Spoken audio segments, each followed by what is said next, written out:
Franchement, les gars, je peux pas vous le prouver noir sur blanc, mais j'ai vraiment le sentiment que ce résultat fait clairement les affaires des Sénégalais. Et pourquoi? Pour une raison toute simple, ça leur donne encore une occasion parfaite de chambrer derrière. Parce que oui, soyons honnêtes, après le match, c'est exactement ce que j'ai vu passer. Les petites piques, les 2 étoiles, les 2-0, tout ça. Maintenant, j'ai compris une chose. Quand les Sénégalais veulent taquiner, ils ne font pas les choses à moitié. Après, il faut être fair-play, nous aussi, côté marocain, on sait rendre l'appareil. On l'a bien vu après certaines décisions, avec des petites phrases bien placées. Mais au fond, ce qui aurait été vraiment cool, c'est que tout ça reste du chambrage sain, purement sportif, sans débordement, sans insultes ou dérives. Là, ça aurait été vraiment positif pour tout le monde. Concernant l'histoire du trophée et sa présentation au Stade de France, honnêtement, je vais être très clair. Ça ne me fait ni chaud ni froid. Ça ne m'atteint pas du tout. Pourquoi? Parce que moi, ce trophée, je l'ai déjà vécu. Je l'ai vu lors de la finale, au moment où tout se jouait. À cet instant où tu te dis que dans quelques minutes, il pourrait rester au Maroc, ou partir ailleurs. Et au final, on était à un rien.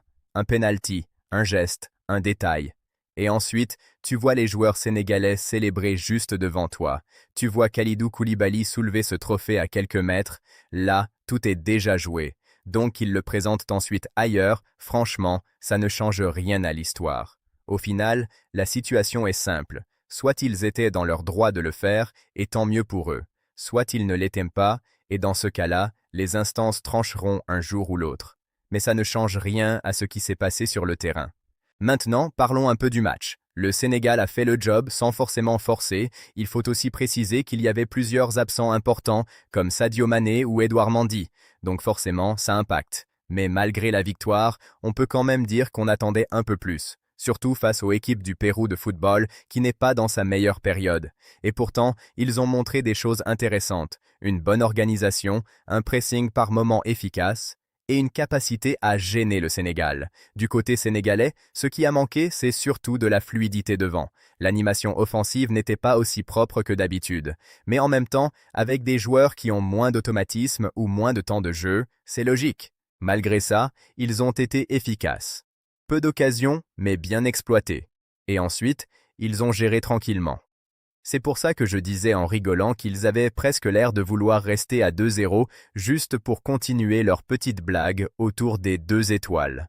Par contre, attention, ils ont aussi montré quelques failles, notamment au milieu de terrain, où ils ont parfois été bousculés, surtout après certains changements. Il y a eu des situations où le bloc était moins compact, moins présent, et ça s'est vu. Globalement, le Sénégal reste solide, mais ce match montre qu'ils peuvent être mis en difficulté, surtout face à des équipes bien organisées en contre. Après, il y a quand même du positif. Certaines combinaisons intéressantes, une relance propre, et surtout des joueurs capables de faire la différence dans les petits espaces. Il y a une base solide, ça c'est clair. Donc, au final, victoire logique, mais avec encore des axes d'amélioration. Et surtout, ça promet pour la suite, parce que cette équipe peut clairement faire beaucoup mieux. Face à ce bloc péruvien très compact et bien organisé, il y a quand même des choses intéressantes à retenir côté sénégalais. Par exemple, Mamadou Diédhiou, même s'il a eu un petit raté à un moment, a globalement été propre dans ses relances.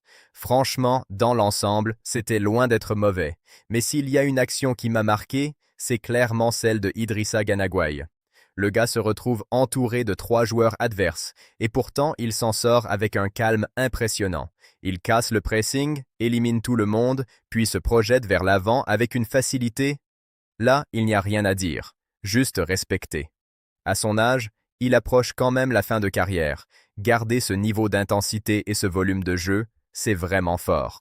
Par contre, il y a eu un moment chaud avec cette sortie risquée derrière. Et là, honnêtement, ça aurait pu coûter très cher. Heureusement, Moussa Niakhaté sort une intervention défensive exceptionnelle. Son retour, il est juste parfait. Ce qui est intéressant, c'est sa lucidité. Beaucoup de défenseurs, dans cette situation, auraient tenté d'aller directement au contact pour récupérer le ballon. Mais lui, il fait le choix inverse. Il se place intelligemment pour empêcher l'attaquant de se retourner. Et ça, c'est hyper intelligent, parce que s'il plonge trop vite, soit il se fait éliminer et c'est but, soit il fait faute et c'est penalty. Là, il sécurise l'action sans prendre de risques inutiles. Franchement, c'est un geste défensif à montrer dans les écoles de foot. Globalement, même s'il y a eu quelques erreurs, notamment sur certaines pertes de balles, il y a aussi eu des retours défensifs intéressants et des duels bien gérés. Par contre, là où c'était plus compliqué, c'est du côté de Crépin Diatta. Défensivement, il a été mis en difficulté à plusieurs reprises. Il s'est souvent fait surprendre dans son dos, avec aussi quelques pertes de balles dangereuses. Offensivement, il a apporté des choses intéressantes, notamment sur certains centres, mais dans l'ensemble, ça reste un match un peu mitigé. Il y a notamment une situation où il perd un ballon dans l'axe, dans une zone très dangereuse. Et ça, à ce niveau, ça ne pardonne pas. Ce genre de passe doit être parfaitement maîtrisé. Si tu n'es pas sûr, tu joues simple sur le côté, tu prends moins de risques, parce que dans l'axe, la moindre erreur peut se transformer en occasion franche pour l'adversaire. Devant, Ismail Assar a été fidèle à lui-même. Pas forcément le plus visible dans le jeu, mais toujours capable de faire la différence. Et encore une fois, il marque. Dans les grands rendez-vous, il répond souvent présent. Mais la vraie satisfaction offensive, c'est Ibrahim Mbaye. Franchement, son match est très intéressant. Sur l'action du but, il est énorme. Contrôle propre, accélération, élimination, tout est parfaitement exécuté. C'est ce genre de prise d'initiative qui peut vraiment faire basculer un match. Dans l'ensemble, il y a du bon et du moins bon, mais surtout une base intéressante pour la suite. On aura l'occasion d'en reparler, notamment avec le prochain match contre la Gambie. C'est un peu dommage d'ailleurs qu'il n'y ait pas eu une affiche plus prestigieuse, comme un Sénégal-Argentine par exemple, ça aurait été énorme. Mais bon, on fera avec. En attendant, il y a encore pas mal de matchs internationaux à suivre, notamment celui entre la Tunisie et Haïti. Et bien sûr, on se retrouve très vite pour analyser tout ça ensemble.